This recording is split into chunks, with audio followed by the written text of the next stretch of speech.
Assalamualaikum warahmatullahi wabarakatuh. Selamat malam. Ketemu lagi dengan Kopi Toji dari HDG Team di Perjalanan Hidup. Kali ini kita akan membahas perjalanan salah satu penggawa HDG Team yang fotonya keren-keren sebetulnya. Dia cocok jadi fotografer, tapi akhirnya dia lebih ke fokus ke pilot drone. Panggilannya Faisal Bacil alias Faisal Muhammad apa saya lupa lagi nama lengkapnya. Nah, kita menceritakan tentang perjalanannya ke Pulau Sombori waktu masih bujangan, dan sampai detik ini beliau masih bujangan bareng Dr. Hendy kalau tidak salah. Kalau Dr. Hendy sekarang sudah menikah dan punya anak. Nah, Pulau Sombori itu lebih ke kepulauan perjaka yang tersembunyi di Morowali. Tidak banyak orang yang tahu, tapi keren, mungkin hampir sekelas dengan Raja Ampat ya. Kita akan membahas seperti apa sih Pulau Sombori itu. Siapa tak kenal Pulau Sombori? Banyak yang tak kenal. Walaupun tempatnya keren, pulau ini lokasinya masuk dalam kawasan Kabupaten Morowali, Sulawesi Tengah. Dianggap sebagai destinasi wisata yang mirip dengan Raja Ampat. Menjelang akhir tahun 2018, Gubernur Sulawesi Tengah Longki Janggola mengupayakan prioritas untuk merawat keindahan Pulau Sombori supaya bisa mendunia seperti Raja Ampat, karena saya sudah dari sana, katanya. Pulau Sombori memang indah. Saat Isa dan Dr. Hendy berkunjung, sempat berkeliling mengitari pulau-pulau di kawasan Sombori. Perahu menyusuri teluk-teluk kecil berair jernih, sepotong pantai berpasir putih yang tak bernama. Harusnya dikasih nama nih, Sal gitu atau Hendy gitu. Kalau belum ada nama harusnya diduluin bikin nama. Panjangnya kurang lebih 20 sampai 50 meter. Kerap tersembunyi di balik tebing-tebing batu yang menjorok ke laut. Sore itu Kepala Desa Muhammad Hatta mengajak ke Kepulauan Kayangan atau Pulau Kayangan.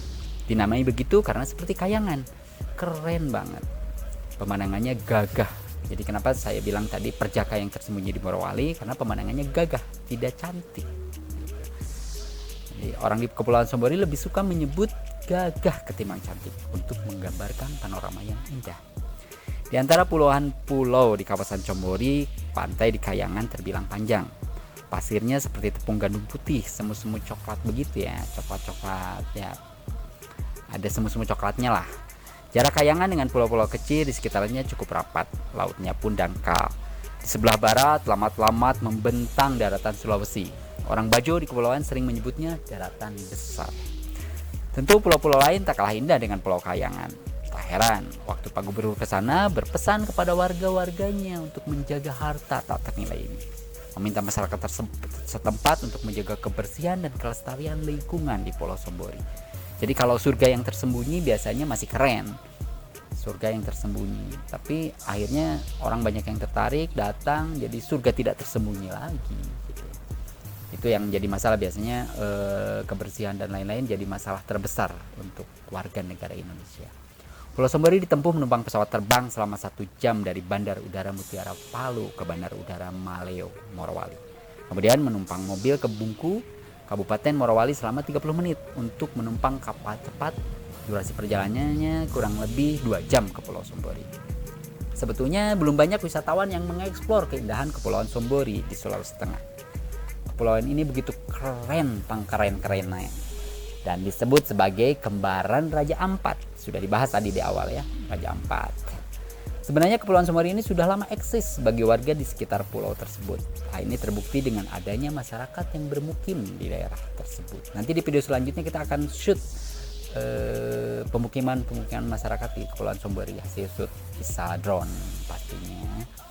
Sebenarnya Kepulauan Sombori ini seperti kita tahu suku yang terkenal dengan kehidupan nomaden atau berpindah-pindah, di mana hidup mereka di lautan dan suka berpindah-pindah serta berkelana kemana saja. Selain warga yang tinggal di sana, kepulauan ini sering dihampiri nelayan sebagai tempat berlindung dari cuaca buruk karena lokasinya strategis. Karena keindahannya, Kepulauan Sombori pun diperkenalkan sebagai salah satu tujuan wisata baru di Kabupaten Morowali, Sulawesi Tengah. Kawasan Kepulauan Sombori ini merupakan salah satu daerah konservasi yang ada di Sulawesi Tengah, sehingga untuk berkunjung ke tempat ini perlu adanya izin dari Pemda Sulawesi Tengah.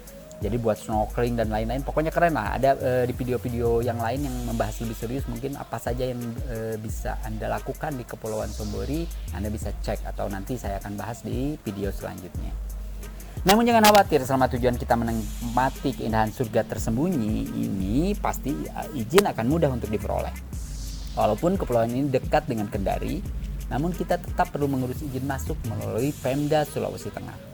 Hal tersebut dilakukan di Pulau Kalerowang sebagai salah satu pulau utama di Kecamatan Bungku Selatan. Tur Sombori kali ini dalam rangka banyak hal ya, festival kayangan ini yang paling menarik. Kalau kita mau jalan-jalan ke sana, kita akan memasuki gerbang Kepulauan Sombori. Beberapa ekor ikan lumba-lumba pun turut menyambut kedatangan kapal kita. Apa nggak keren ini? Ada ikan lumba-lumba menyambut, bukan ikan hiu ya, ikan lumba-lumba. Sayang sekali karena begitu terpesona dengan atraksi yang diberikan ikan gagah ini, tidak cantik, kita sebut gagah aja, sampai kamera pun tidak sempat untuk mengabadikannya saking deg-degannya. Ih, keren banget, nggak sempat di-shoot sama kamera, sayang sekali. Sebelumnya kami sempat pesimis dengan tagline Raja Ampat yang diberikan oleh panitia untuk tempat ini, apalagi dengan gabungan Wakatobi dan Bunaken. Saya memang belum pernah ketika tempat tersebut, karena siapa coba, nanti kita bahas di video selanjutnya. Namun jika mendengar tagline, saya merasa terlalu lebay.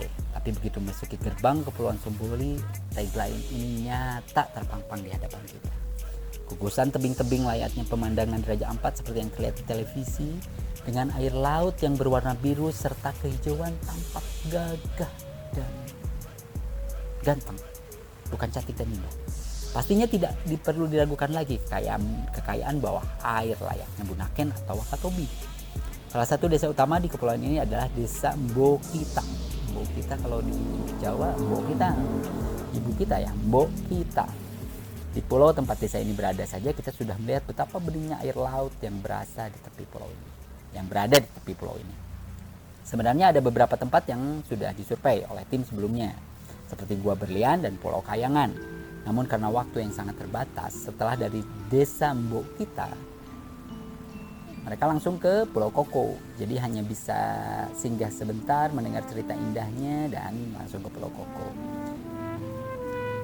Saat pertama kali melihat Pulau Koko, kita merasa sedang bernostalgia. Serasa datang ke kalau pernah nonton syuting film The Beach ya, The Beach di Maya Bay Krabi, Vivi Island. Maya Bay, kalau pernah yang ke Maya Bay, bayangannya mirip-mirip seperti itulah kurang lebih. Dengan bentuk seperti teluk serta hamparan pasir putih di tepinya, serasa ingin cepat-cepat mendekat. Apalagi terdapat tebing-tebing cantik yang mengapitnya. Yang bikin pulau ini tambah keren, tambah ganteng, tambah gagah lagi adalah adanya dua bibir pantai di satu pulau ini. Kita tinggal pilih saja mau menyemburkan diri ke bagian yang mana, karena dua-duanya sama-sama gagah dan rupawan. Mau sekadar bermain air bisa dilakukan di tepi pantai. Jika ingin snorkeling juga bisa, cukup berenang puluhan meter saja sudah bisa dijumpai terumbu karang serta ikan-ikan yang gagah rupawan. Pokoknya berada di sini serasa pulau milik pribadi karena jauh kali itu kadiri. Apalagi makan siang saat itu ditemani dengan menu seafood yang segar, angin sepoi-sepoi serta berada di antara pepohonan kelapa. Sekali lagi karena waktu yang terbatas, jadi tur ini tidak begitu panjang. Cara ke sana, ada beberapa teman yang bertanya, gimana sih caranya mau tur ke Pulau Sombori? Bisa bertanya ke ADG Tim, tapi kasih bocoran sedikit. Saat ini bandara terdekat adalah Bandara Haluoleo di Kendari. Dari Kendari bisa ditempuh dengan perjalanan darat atau laut. Untuk perjalanan darat bisa ditempuh kurang lebih 5-6 jam menuju kota Lapei Morowali. Dan dilanjutkan dengan perahu selama 1 jam untuk ke Pulau Kalerowang. Selain itu bisa juga diakses dengan menggunakan kapal penumpang dari Pelabuhan Kendari ke Pulau Kalerowang. Perjalanannya kurang lebih memakan waktu 7-8 jam. Namun kapal penumpang ini hanya beroperasi di hari-hari tertentu saja. Sekian dulu bayangan dari kami karena gambar dan video ini mewakili sejuta kata, jadi tidak ada artinya saya berkicau terlalu lama. Selamat hari ini, selamat jam ini dengan Kopi Toji dari HDG Tim. Kita lanjutkan perjalanan kehidupan selanjutnya dari tim HDG di seluruh Indonesia ya, untuk beberapa tempat wisata atau tempat-tempat unik, tempat-tempat cantik. Terima kasih. Wassalamualaikum warahmatullahi wabarakatuh.